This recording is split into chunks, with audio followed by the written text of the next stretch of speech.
بسم الله الرحمن الرحيم. الرحمن علم القرآن، خلق الإنسان علمه البيان. الشمس والقمر بحسبان،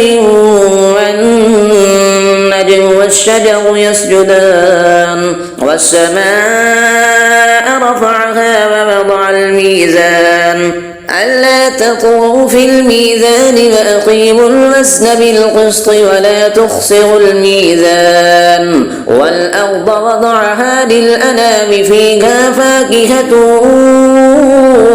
والنخل ذات الأكمام والحب ذو العصف والريحان. فبأي آلاء ربكما تكذبان؟ خلق الإنسان من صلصال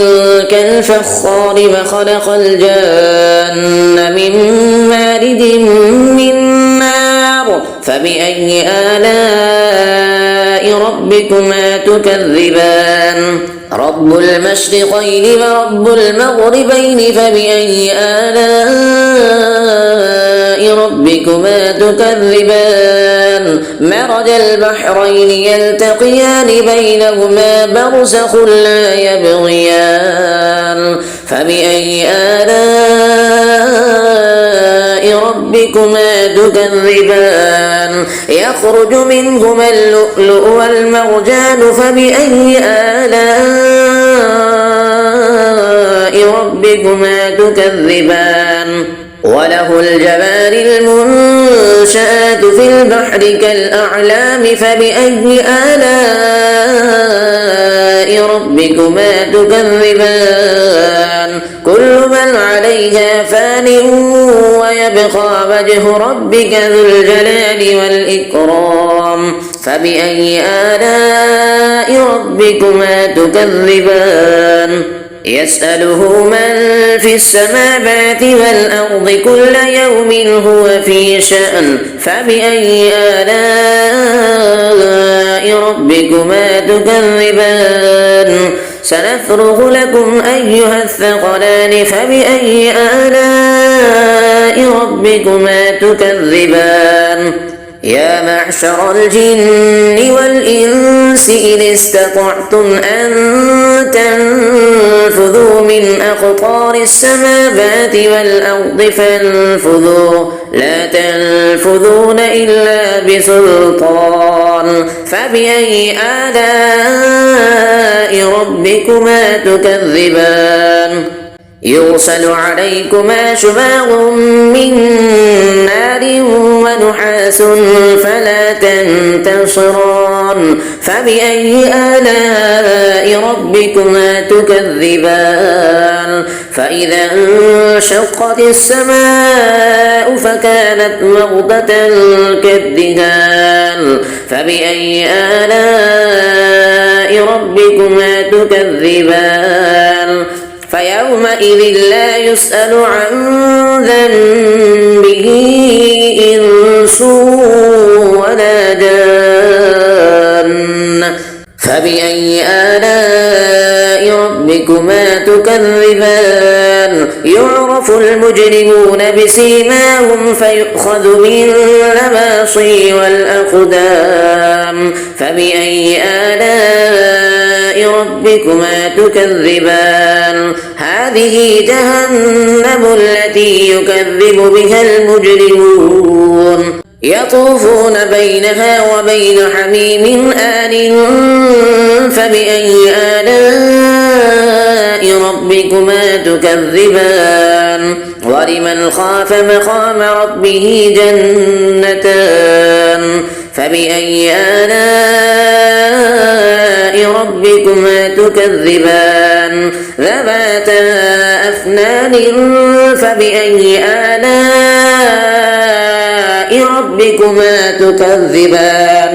فيهما عينان تجريان. فبأي آلاء ربكما تكذبان؟ فيهما من كل فاكهة زوجان. فبأي آلاء ربكما تكذبان؟ متكئين على فرش بطائنها من استبرق وجنى الجنتين دان فبأي آلاء ربكما تكذبان فيهن قاصرات الطرف لم يطمثهن إنس قبلهم ولا جان فبأي آلاء ربكما تكذبان كأنهن الياقوت والمرجان فبأي آلاء ربكما تكذبان هل جزاء الإحسان إلا الإحسان فبأي آلاء ربكما تكذبان ومن دونهما جنتان فبأي آلاء ربكما تكذبان مدهامتان فبأي آلاء ربكما تكذبان فيهما عينان نضاختان فبأي آلاء ربكما تكذبان فيهما فاكهة ونخل ورمان فبأي آلاء ربكما تكذبان فيهن خيرات حسان فبأي آلاء ربكما تكذبان حور مقصورات في القيام فبأي آلاء ربكما تكذبان لم يطمثهن إنس قبلهم ولا جان فبأي آلاء ربكما تكذبان متكئين على رفرف خضر وعبقري حسان فبأي آلاء ربكما تكذبان تبارك اسم ربك ذي الجلال والإكرام صدق الله العظيم بسم الله الرحمن الرحيم ياسين والقرآن الحكيم إنك لمن المرسلين على صراط مستقيم تنزيل العزيز الرحيم لتنذر قوما ما أنذر آباؤهم فهم غافلون لقد حق القول على أكثرهم فهم لا يؤمنون إنا جعلنا في أعناقهم أغلالا فهي إلى الأذقان فهم مقمحون وجعلنا من بين أيديهم سدا ومن خلفهم سدا فأغشيناهم فهم لا يبصرون وسواء عليهم أنذرتهم أم لم تنذرهم لا يؤمنون إنما تنذر من اتبع الذكر وخشي الرحمن بالغيب فبشره بمغفرة وأجر كريم إنا نحن نحيي الموتى ونكتب ما قدموا وآثارهم وكل شيء أحصيناه في إمام مبين واضرب لهم مثلا أصحاب القرية إذ جاءها المرسلون إذ أرسلنا إليهم اثنين فكذبوهما فعززنا بثالث فقالوا إنا إليكم مرسلون قالوا ما أنتم إلا بشر مثلنا وما أنزل الرحمن من شيء إن أنتم إلا تكذبون قالوا ربنا يعلم إنا إليكم لمرسلون وما علينا إلا البلاغ المبين قالوا إنا تطيرنا بكم لئن لم تنتهوا لنرجمنكم وليمسنكم منا عذاب أليم قالوا طائركم معكم أئن ذكرتم بل أنتم قوم مسرفون وجاء من أقصى المدينة رجل يسعى قال يا قوم اتبعوا المرسلين اتبعوا من لا يسألكم أجرا وهم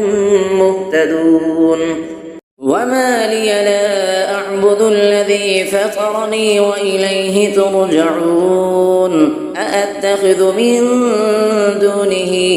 آلهة إن يردني الرحمن بضر لا تغن عني شفاعتهم شيئا ولا ينقذون إني إذا لفي ضلال مبين إني آمنت بربكم فاسمعون قيل ادخل الجنة قال يا ليت قومي يعلمون بما غفر لي ربي وجعلني من المكرمين وما أنزلنا على قومه من بعده من جند من السماء وما كنا منزلين إن كانت إلا صيحة واحدة فإذا هم خامدون يا حسرة على العباد ما يأتيهم من رسول إلا كانوا به يستهزئون ألم يروا كم أهلكنا قبلهم من القرون أنهم إليهم لا يرجعون وإن كل لما جميع لدينا محضرون وآية لهم الأرض الميتة أحييناها وأخرجنا منها حبا فمنه يأكلون وجعلنا فيها جنات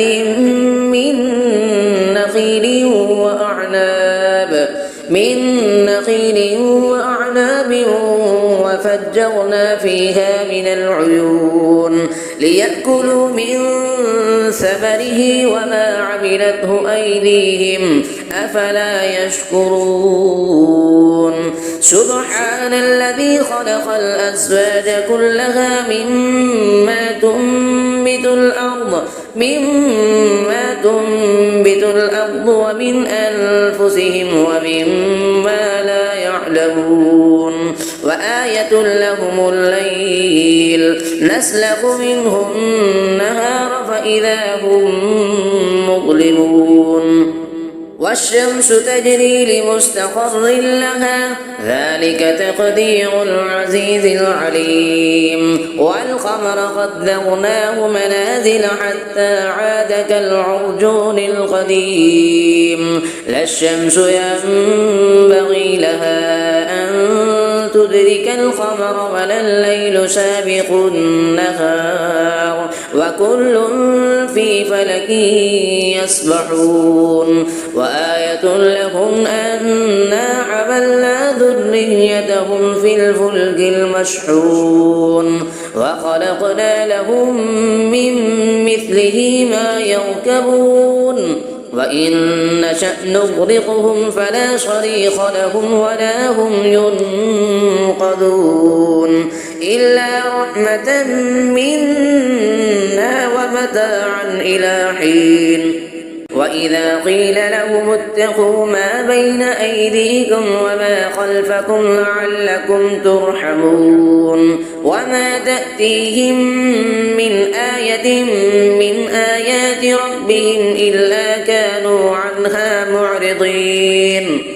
وإذا قيل لهم أنفقوا مما رزقكم الله قال الذين كفروا للذين آمنوا أنطعم من لو يشاء الله أطعمه إن أنتم إلا في ضلال مبين ويقولون متى هذا الوعد إن كنتم كنتم صادقين ما ينظرون إلا صيحة واحدة تأخذهم وهم يخصمون فلا يستطيعون توصية ولا إلى أهلهم يرجعون ونفخ في الصور فإذا هم من الأجداث إلى ربهم ينسلون قالوا يا ويلنا من بعثنا من مرقدنا هذا ما وعد الرحمن وصدق المرسلون إن كانت إلا صيحة واحدة فإذا هم جميع لدينا محضرون فاليوم لا تظلم نفس شيئا ولا تجزون إلا ما كنتم تعملون إن أصحاب الجنة اليوم في شغل فاكهون هم وأزواجهم في ظلال على الأرائك متكئون لهم فيها فاكهة ولهم ما يدعون سلام قولا من رب رحيم وامتازوا اليوم أيها المجرمون ألم أعهد إليكم يا بني آدم ألا تعبدوا الشيطان إنه لكم عدو مبين وأن اعبدوني هذا صراط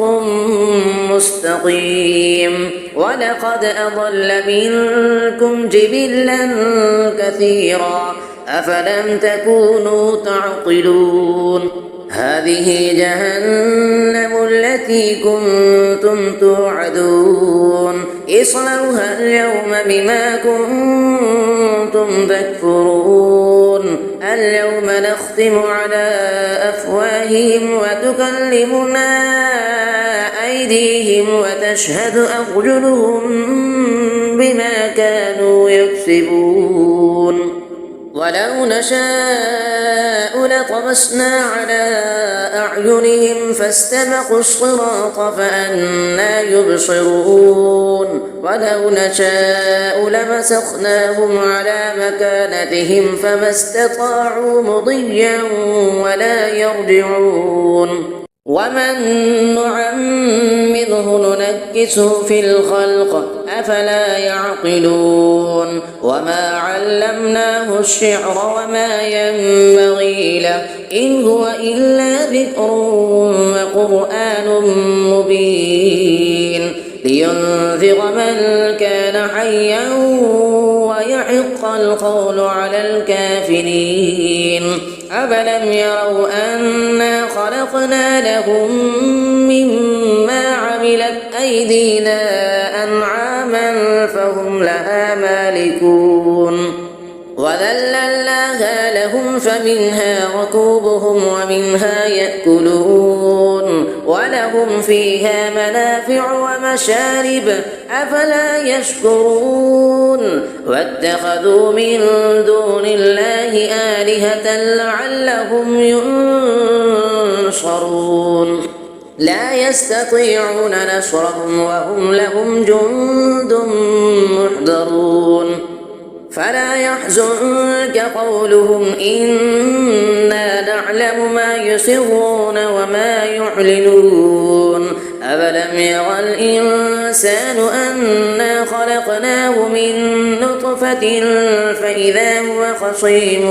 مبين فضرب لنا مثلا ونسي خلقه قال من يحيي العظام وهي رميم قل يحييها الذي أنشأها أول مرة وهو بكل خلق عليم الذي جعل لكم من الشجر الأخضر نارا فإذا أنتم منه توقدون أفليس الذي خلق السماوات والأرض بقادر على أن يخلق مثلهم بلى وهو الخلاق العليم إنما أمره إذا أراد شيئا أن يقول له كن فيكون فسبحان الذي بيده ملكوت كل شيء وإليه ترجعون صدق الله العظيم. بسم الله الرحمن الرحيم. الرحمن علم القرآن خلق الإنسان علمه البيان الشمس والقمر بحسبان والنجم والشجر يسجدان والسماء رفعها ووضع الميزان ألا تطغوا في الميزان وأقيموا الوزن بالقسط ولا تخسروا الميزان والأرض وضعها للأنام فيها فاكهة والنخل ذات الأكمام والحب ذو العصف والريحان فبأي آلاء ربكما تكذبان خلق الإنسان من صلصال كالفخار وخلق الجان من مارد من نار فبأي آلاء ربكما تكذبان رب المشرقين ورب المغربين فبأي آلاء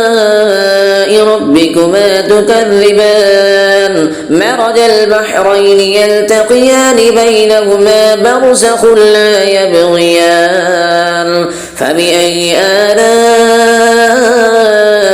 ربكما تكذبان يخرج منهما اللؤلؤ والمرجان فبأي آلاء ربكما تكذبان وله الجوار المنشآت في البحر كالأعلام فبأي آلاء ربكما تكذبان كل من عليها فان ويبقى وجه ربك ذو الجلال والإكرام فبأي آلاء ربكما تكذبان يسأله من في السماوات والأرض كل يوم هو في شأن فبأي آلاء ربكما تكذبان سنفرغ لكم أيها الثقلان فبأي آلاء ربكما تكذبان يا معشر الجن والإنس إن استطعتم أن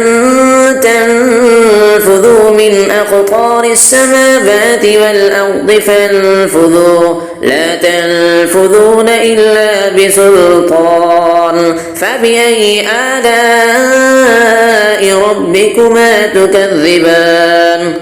يرسل عليكما شواظ من نار ونحاس فلا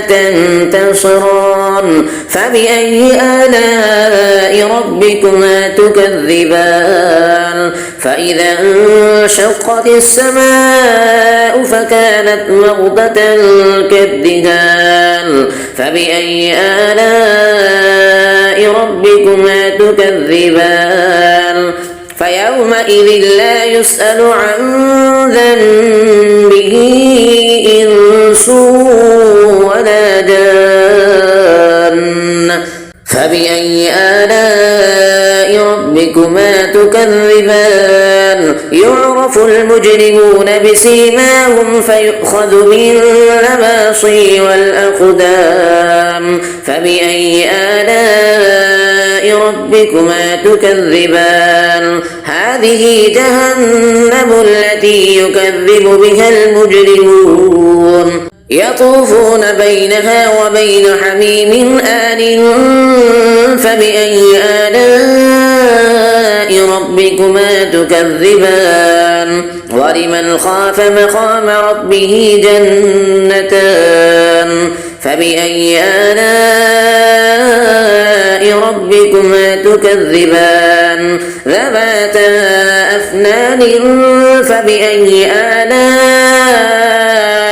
ربكما تكذبان فيهما عينان تجريان فبأي آلاء ربكما تكذبان فيهما من كل فاكهة زوجان فبأي آلاء ربكما تكذبان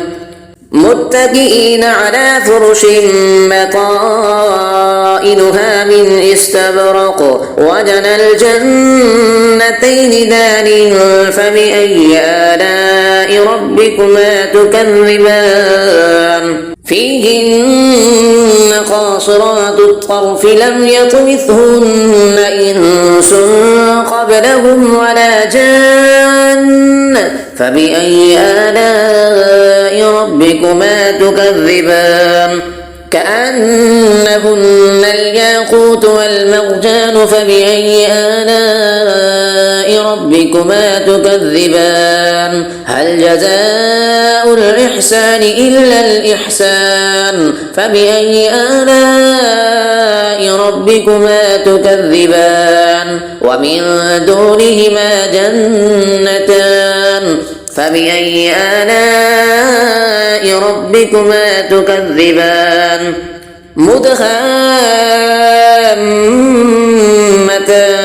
فبأي آلاء ربكما تكذبان فيهما عينان نضاختان فبأي آلاء ربكما تكذبان فيهما فاكهة ونخل ورمان فبأي آلاء ربكما تكذبان فيهن خيرات حسان فبأي آلاء ربكما تكذبان حور مقصورات في القيام فبأي آلاء ربكما تكذبان لم يطمثهن إنس قبلهم ولا جان فبأي آلاء ربكما تكذبان متكئين على رفرف خضر وعبقري حسان فبأي آلاء ربكما تكذبان تبارك اسم ربك ذي الجلال والإكرام صدق الله العظيم بسم الله الرحمن الرحيم ياسين والقرآن الحكيم إنك لمن المرسلين على صراط مستقيم تنزيل العزيز الرحيم لتنذر قوما ما أنذر آباؤهم فهم غافلون لقد حق القول على أكثرهم فهم لا يؤمنون إنا جعلنا في أعناقهم أغلالا فهي إلى الأذقان فهم مقمحون وجعلنا من بين أيديهم سدا ومن خلفهم سدا فأغشيناهم فهم لا يبصرون وسواء عليهم أنذرتهم أم لم تنذرهم لا يؤمنون إنما تنذر من اتبع الذكر وخشي الرحمن بالغيب فبشره بمغفرة وأجر كريم إنا نحن نحيي الموتى ونكتب ما قدموا وآثارهم وكل شيء أحصيناه في إمام مبين واضرب لهم مثلا أصحاب القرية إذ جاءها المرسلون إذ أرسلنا إليهم اثنين فكذبوهما فعززنا بثالث فقالوا إنا إليكم مرسلون قالوا ما أنتم إلا بشر مثلنا وما أنزل الرحمن من شيء إن أنتم إلا تكذبون قالوا ربنا يعلم إنا إليكم لمرسلون وما علينا إلا البلاغ المبين قالوا إنا تطيرنا بكم لئن لم تنتهوا لنرجمنكم وليمسنكم منا عذاب أليم قالوا طائركم معكم أئن ذكرتم بل أنتم قوم مسرفون وجاء من أقصى المدينة رجل يسعى قال يا قوم اتبعوا المرسلين اتبعوا من لا يسألكم أجرا وهم مهتدون وما لي لا أعبد الذي فطرني وإليه ترجعون أأتخذ من دونه آلهة إن يردني الرحمن بضر لا تغن عني شفاعتهم شيئا ولا ينقذون إني إذا لفي ضلال مبين إني آمنت بربكم فاسمعون قيل ادخل الجنة قال يا ليت قومي يعلمون بما غفر لي ربي وجعلني من المكرمين وما أنزلنا على قومه من بعده من جند من السماء وما كنا منزلين إن كانت إلا صيحة واحدة فإذا هم خامدون يا حسرة على العباد ما يأتيهم من رسول إلا كانوا به يستهزئون ألم يروا كم أهلكنا قبلهم من القرون أنهم إليهم لا يرجعون وإن كل لما جميع لدينا محضرون وآية لهم الأرض الميتة أحييناها وأخرجنا منها حبا فمنه يأكلون وجعلنا فيها جنات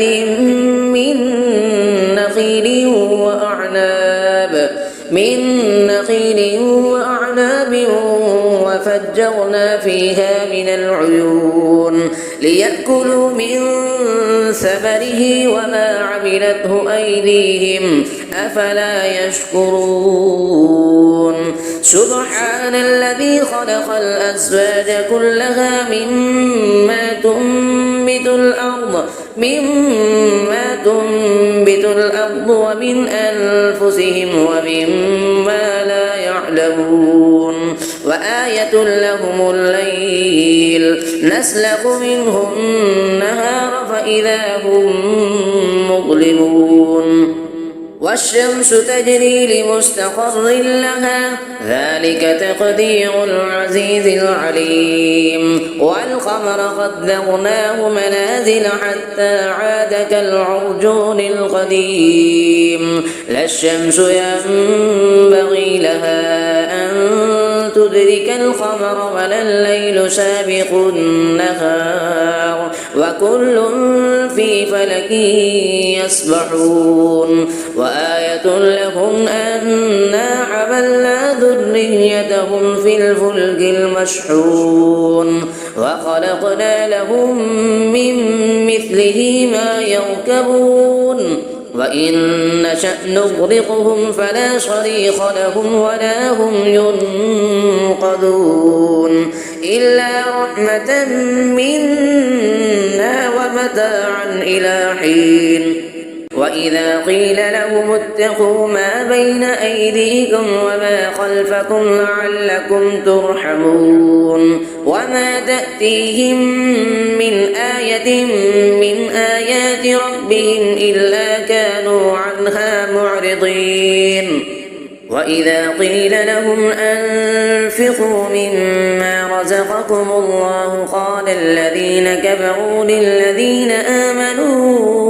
أنطعم من لو يشاء الله أطعمه إن أنتم إلا في ضلال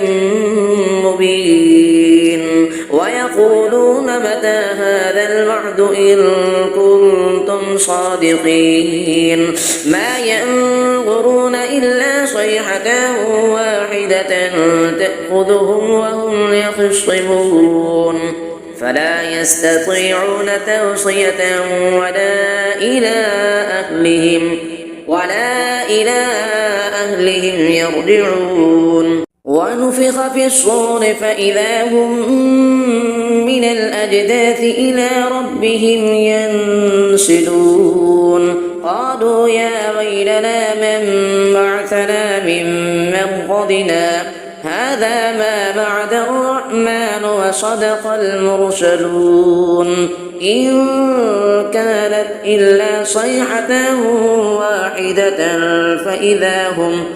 فإذا هم جميع لدينا محضرون فاليوم لا تظلم نفس شيئا ولا تجزون إلا ما كنتم تعملون إن أصحاب الجنة اليوم في شغل فاكهون هم وأزواجهم في ظلال على الأرائك متكئون لهم فيها فاكهة ولهم ما يدعون سلام قولا من رب رحيم وامتازوا اليوم أيها المجرمون ألم أعهد إليكم يا بني آدم ألا تعبدوا الشيطان إنه لكم عدو مبين وأن اعبدوني هذا صراط مستقيم ولقد أضل منكم جبلا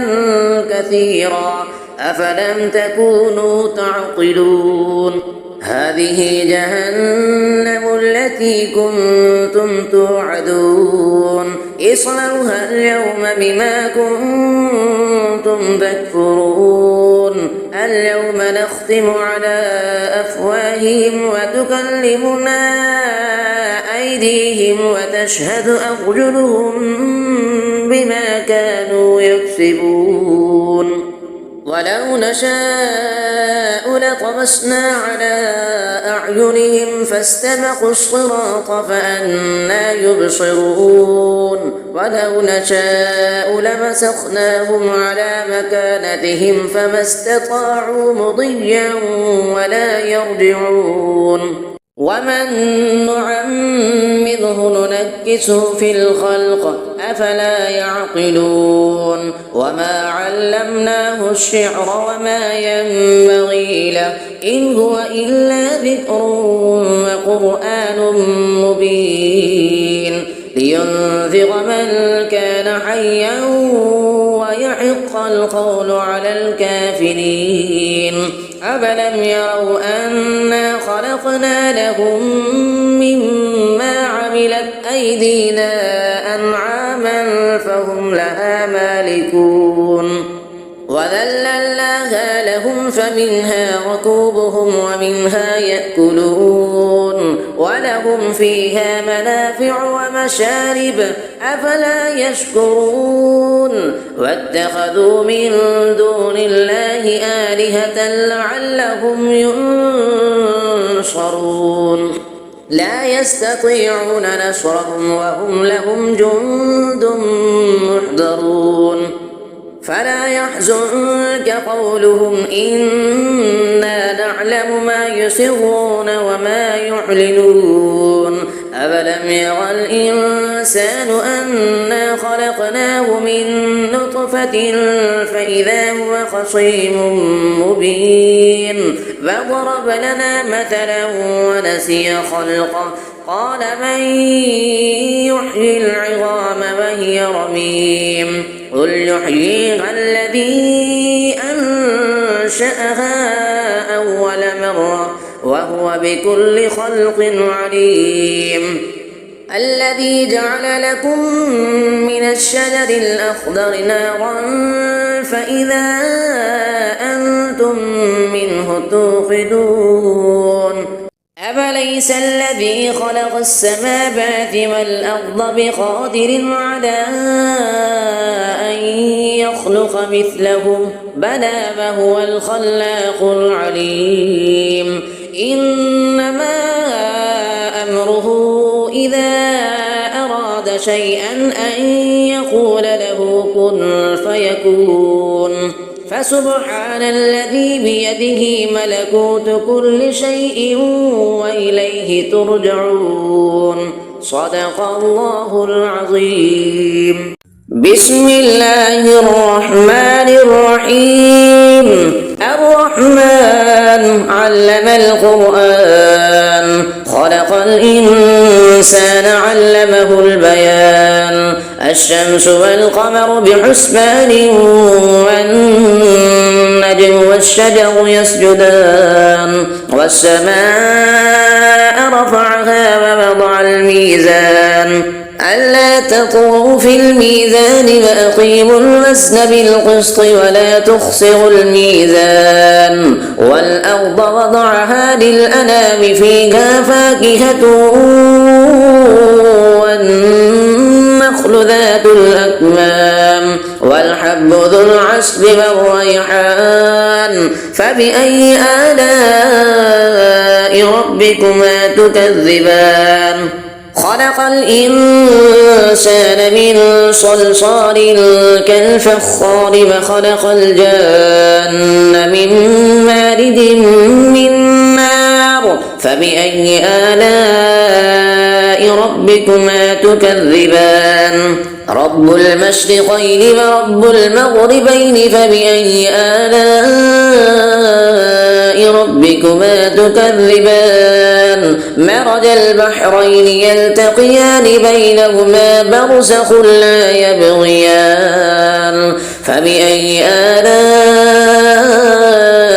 ربكما تكذبان يخرج منهما اللؤلؤ والمرجان فبأي آلاء ربكما تكذبان وله الجوار المنشآت في البحر كالأعلام فبأي آلاء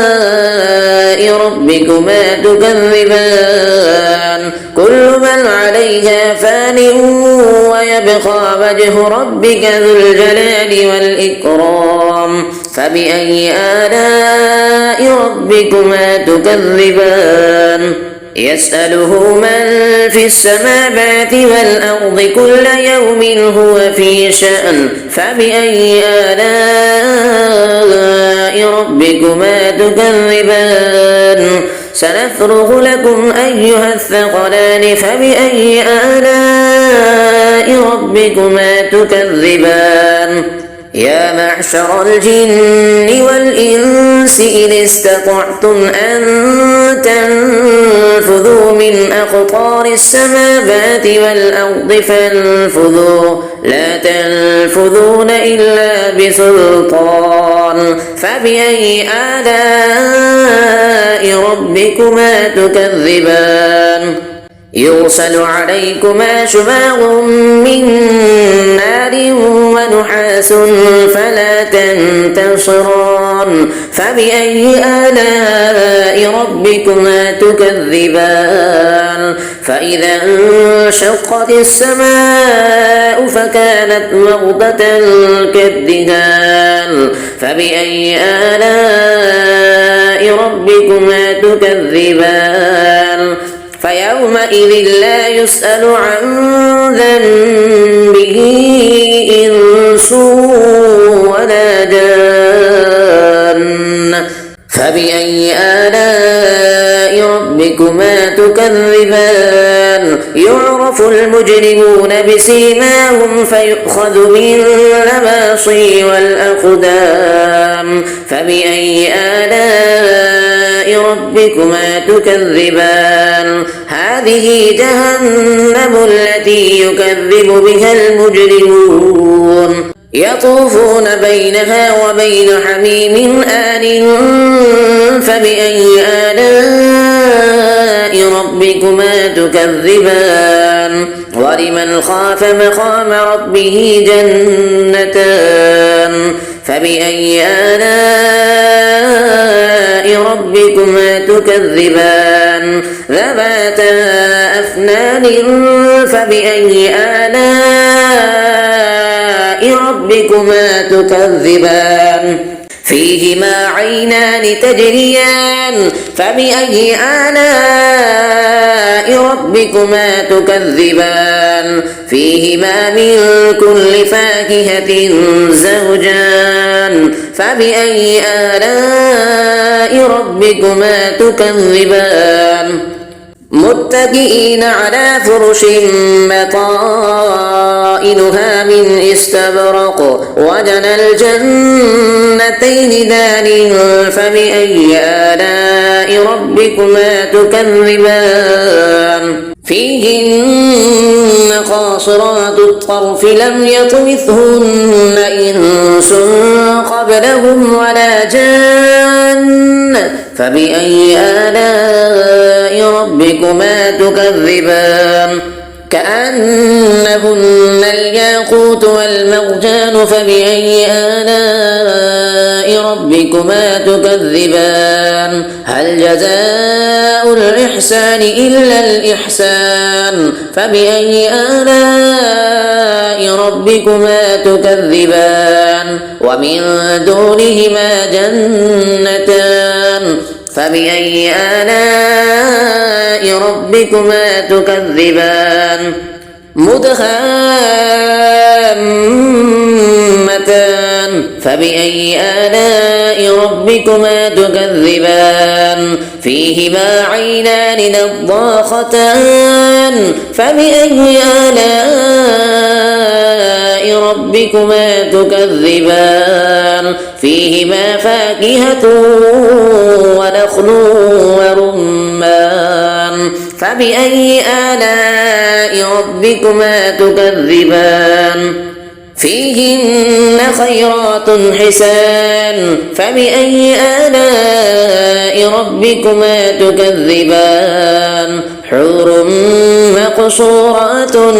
في القيام فبأي آلاء ربكما تكذبان لم يطمثهن إنس قبلهم ولا جان فبأي آلاء ربكما تكذبان متكئين على رفرف خضر وعبقري حسان فبأي آلاء ربكما تكذبان تبارك اسم ربك ذي الجلال والإكرام صدق الله العظيم بسم الله الرحمن الرحيم ياسين والقرآن الحكيم إنك لمن المرسلين على صراط مستقيم تنزيل العزيز الرحيم لتنذر قوما ما أنذر آباؤهم لقد حق القول على أكثرهم فهم لا يؤمنون إنا جعلنا في أعناقهم أغلالا فهي إلى الأذقان فهم مقمحون وجعلنا من بين أيديهم سدا ومن خلفهم سدا فأغشيناهم فهم لا يبصرون وسواء عليهم أنذرتهم أم لم تنذرهم لا يؤمنون إنما تنذر من اتبع الذكر وخشي الرحمن بالغيب فبشره بمغفرة وأجر كريم إنا نحن نحيي الموتى ونكتب ما قدموا وآثارهم وكل شيء أحصيناه في إمام مبين واضرب لهم مثلا أصحاب القرية إذ جاءها المرسلون إذ أرسلنا إليهم 2 فكذبوهما فعززنا بثالث فقالوا إنا إليكم مرسلون قالوا ما أنتم إلا بشر مثلنا وما أنزل الرحمن من شيء إن أنتم إلا تكذبون قالوا ربنا يعلم إنا إليكم لمرسلون وما علينا إلا البلاغ المبين قالوا إنا تطيرنا بكم لئن لم تنتهوا لنرجمنكم وليمسنكم منا عذاب أليم قالوا طائركم معكم أئن ذكرتم بل أنتم قوم مسرفون وجاء من أقصى المدينة رجل يسعى قال يا قوم اتبعوا المرسلين اتبعوا من لا يسألكم أجرا وهم مهتدون وما لي لا أعبد الذي فطرني وإليه ترجعون أأتخذ من دونه آلهة إن يردني الرحمن بضر لا تغن عني شفاعتهم شيئا ولا ينقذون إني إذا لفي ضلال مبين إني آمنت بربكم فاسمعون قيل ادخل الجنة قال يا ليت قومي يعلمون بما غفر لي ربي وجعلني من المكرمين وما أنزلنا على قومه من بعده من جند من السماء وما كنا منزلين إن كانت إلا صيحة واحدة فإذا هم خامدون يا حسرة على العباد ما يأتيهم من رسول إلا كانوا به يستهزئون ألم يروا كم أهلكنا قبلهم من القرون أنهم إليهم لا يرجعون وإن كل لما جميع لدينا محضرون وآية لهم الأرض الميتة أحييناها وأخرجنا منها حبا فمنه يأكلون وجعلنا فيها جنات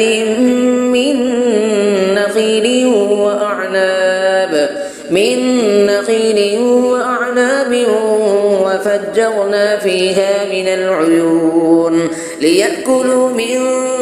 ثمره وما عملته أيديهم أفلا يشكرون سبحان الذي خلق الأزواج كلها مما تنبت الأرض ومن أنفسهم ومما لا يعلمون يعلمون وآية لهم الليل نسلخ منه النهار فإذا هم مظلمون والشمس تجري لمستقر لها ذلك تقدير العزيز العليم والقمر قدرناه منازل حتى عاد كالعرجون القديم لا الشمس ينبغي لها أن تدرك القمر ولا الليل سابق النهار وكل في فلك يسبحون وآية لهم أنا حملنا ذريتهم في الفلك المشحون وخلقنا لهم من مثله ما يركبون وإن نشأ نغرقهم فلا صريخ لهم ولا هم ينقذون إلا رحمة منا ومتاعا إلى حين وإذا قيل لهم اتقوا ما بين أيديكم وما خلفكم لعلكم ترحمون وما تأتيهم من آية من آيات ربهم إلا كانوا عنها معرضين وإذا قيل لهم أنفقوا مما رزقكم الله قال الذين كفروا للذين آمنوا أنطعم من لو يشاء الله أطعمه إن أنتم إلا في ضلال مبين ويقولون متى هذا الوعد إن كنتم صادقين ما ينظرون إلا صيحة واحدة تأخذهم وهم يخصمون فلا يستطيعون توصية ولا إلى أهلهم يرجعون ونفخ في الصور فإذا هم من الأجداث إلى ربهم ينسلون قالوا يا ويلنا من بعثنا من مرقدنا هذا ما بعد الرحمن وصدق المرسلون إن كانت إلا صيحة واحدة فإذا هم جميع لدينا محضرون فاليوم لا تظلم نفس شيئا ولا تجزون إلا ما كنتم تعملون إن أصحاب الجنة اليوم في شغل فاكهون هم وأزواجهم في ظلال على الأرائك متكئون لهم فيها فاكهة ولهم ما يدعون سلام قولا من رب رحيم وامتازوا اليوم أيها المجرمون ألم أعهد إليكم يا بني آدم ألا تعبدوا الشيطان إنه لكم عدو مبين وأن اعبدوني هذا صراط مستقيم ولقد أضل منكم جبلا كثيرا أفلم تكونوا تعقلون هذه جهنم التي كنتم توعدون اصلوها اليوم بما كنتم تكفرون اليوم نختم على أفواههم وتكلمنا أيديهم وتشهد أرجلهم بما كانوا يكسبون ولو نشاء لطمسنا على أعينهم فاستبقوا الصراط فأنى يبصرون ولو نشاء لمسخناهم على مكانتهم فما استطاعوا مضيا ولا يرجعون ومن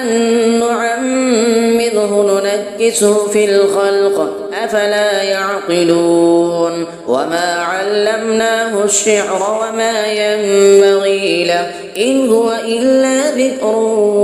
وقرآن مبين لينذر من كان حيا ويحق القول على الكافرين أفلم يروا أنا خلقنا لهم مما عملت أيدينا أنعاما فهم لها مالكون وذللناها لهم فمنها ركوبهم ومنها يأكلون ولهم فيها منافع ومشارب أفلا يشكرون واتخذوا من دون الله آلهة لعلهم ينصرون لا يستطيعون نصرهم وهم لهم جند محضرون فلا يحزنك قولهم إنا نعلم ما يسرون وما يعلنون أفلم ير الإنسان أنا خلقناه من نطفة فإذا هو خصيم مبين فضرب لنا مثلا ونسي خلقه قال من يحيي العظام وهي رميم قل يحييها الذي أنشأها أول مرة وهو بكل خلق عليم الذي جعل لكم من الشجر الأخضر نارا فإذا أنتم منه توقدون أفليس الذي خلق السماوات والأرض بقادر على أن يخلق مثلهم بلى وهو الخلاق العليم إنما أمره إذا